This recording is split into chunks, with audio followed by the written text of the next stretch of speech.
En direct du Chalet Matra pour un rendez-vous tout à fait exceptionnel avec un équipage qui ne l'est pas moins.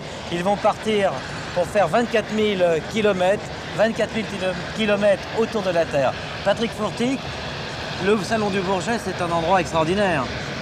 Ah oui, ça vraiment, c'est une chance extraordinaire d'avoir pu prendre le départ du Salon du Bourget. Le Salon du Bourget, pour nous, les amoureux de l'aviation, c'est vraiment l'endroit idéal. Et effectivement, nous partons demain à 17h pour un tour du monde sur les traces de Howard Hughes avec un vieil avion, un avion quinquagénaire, un Lockheed 18 Lodestar. Avec l'équipage, lui, n'est pas quinquagénaire, mais vous pouvez quand même reconnaître Henri Pescarolo, qui est copilote de cette aventure, en fait second commandant de bord, qui connaît bien l'avion et qui a déjà bien des aventures aériennes.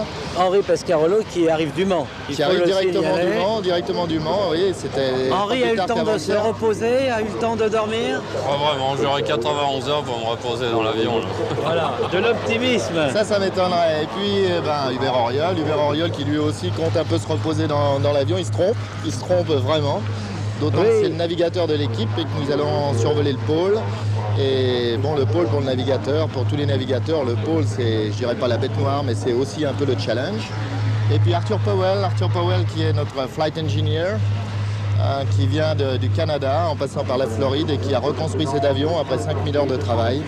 Et voilà, c'est l'équipage du Challenge GNB et demain, départ 17h.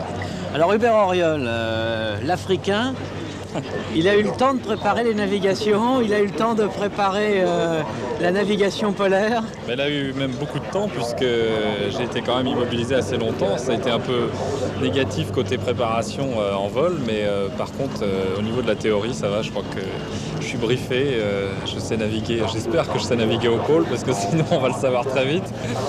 Et je trouve que c'est le nouvel itinéraire, les Russes n'ont pas voulu de nous au-dessus de l'URSS, visiblement ils préfèrent les petits avions de tourisme et les chasseurs que les gens qui veulent battre un record sportif. Donc on va faire un tour par le pôle Nord et c'est certainement plus intéressant au niveau de la navigation. J'espère qu'on ne va pas se tromper. Oui, Howard Hughes, lui, n'était pas passé par le pôle Nord. Il avait choisi la voie de la Russie. Là, il y a eu une interdiction qui est arrivée un peu brutalement, mais on s'y attendait suite à l'atterrissage sur la place rouge du jeune Allemand. Mais en fait, on avait tissé une trame pendant 1 an et demi pour obtenir ces autorisations avec les soviétiques. Nous avions beaucoup travaillé, tout le monde s'y était mis, les différents ministères français, on avait beaucoup travaillé là-dessus. Et tout d'un coup, effectivement, après l'événement de Mathias, notre ami Mathias qui s'est posé sur la place rouge, tout ça s'est évanoui en fumée. Alors après un petit moment de découragement, on a fait face, comme notre illustre ancêtre. Et on a décidé que, ma foi, on contournerait l'URSS, mais cette fois-ci par le nord, ce qui rajoutait un challenge supplémentaire à notre challenge GNB. Et donc, 24 000 km seront donc accomplis. Voilà, on respecte strictement la même distance avec le même nombre d'étapes. Nous avons juste décalé sur le pôle la trajectoire de Howard Hughes. Lui avait eu l'interdiction de traverser l'Allemagne, hitlérienne à l'époque. Il avait néanmoins traversé de nuit dans les nuages avec tous les chasseurs derrière. Je dois dire que ça ne nous tombe pas vraiment de faire ça au-dessus de l'URSS. Et puis nous sommes des gens sérieux, nous respectons les volontés des pays que nous survolons. La répartition des rôles à bord de la cabine? Eh bien en fait nous pourrons tous prendre n'importe quel poste.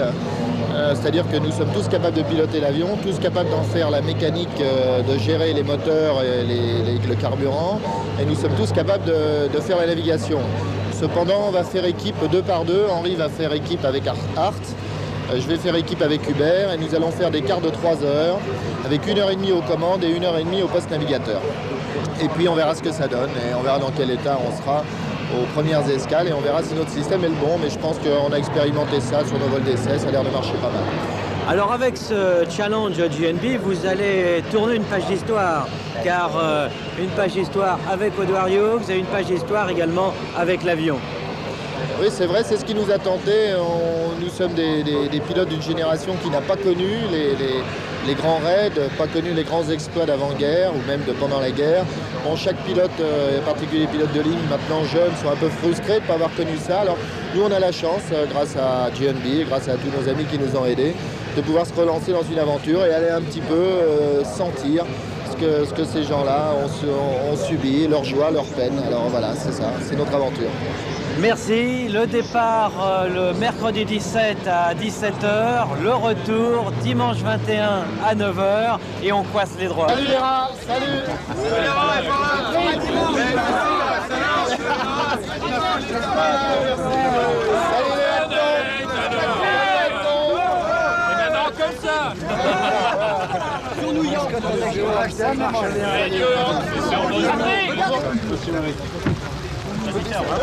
Le baiser, j'ai raté.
cavalé avant. Il a pas mal cavalé avant. Ça y est. Ça y est, il part, ça roule. On se tait, merci.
L'événement du jour ce matin de dimanche, dernier jour du Salon du Bourget, était l'atterrissage à 10 h de l'avion GNB avec à son bord Pescarolo, Oriol, Fourtic et Powell qui ont battu le record détenu par Howard Hughes depuis 1938. Nous allons regarder les images de leur arrivée.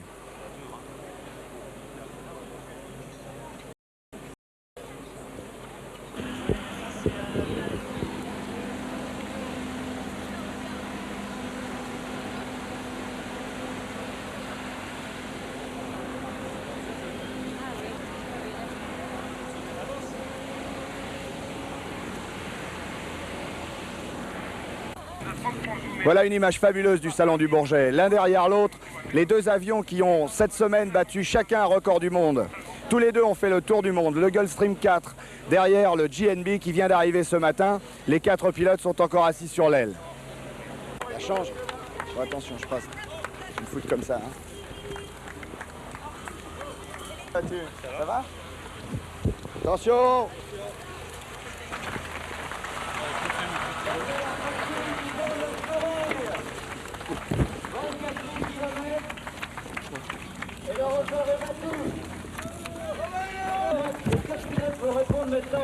La cheville en l'air. J'ai cru que j'allais me péter la cheville. 4 soit là. Pardon? On va au podium là, on va au podium. Oui, mais juste un mot. Bonjour, content de vous retrouver de l'endroit où on vous a quitté l'autre jour. Alors je pense content, satisfait, mais un peu fatigué. Fatigué, mais je crois que la première chose qui vient à l'esprit, c'est de dire un grand coup de chapeau à Patrick, parce que s'il n'avait pas été là, je crois qu'on n'aurait jamais fait ça. Et il nous a montré d'abord que c'était un grand pilote, un grand navigateur. On a pris une grande leçon surtout. Très bien. Alors comment s'est passé ce vol? Quels ont été les... Il y a eu des ennuis ou rien? Tout s'est passé normalement? En fait, beaucoup moins d'ennuis qu'on aurait pensé parce que grâce à Art, notre avion a marché comme une horloge atomique. On n'a eu pratiquement aucun ennui, que des ennuis très mineurs.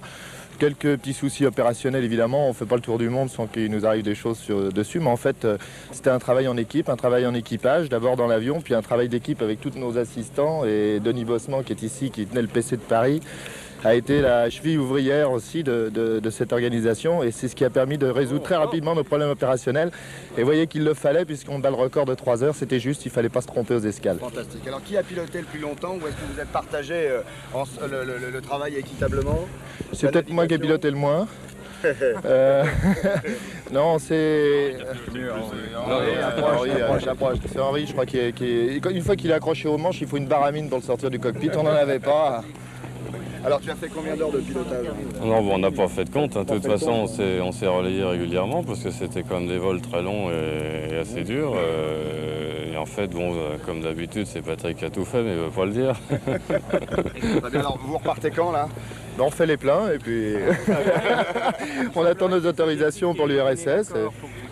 Pas de problème, on fait les pleins et on y va. Très bien, merci et encore bravo. Merci beaucoup.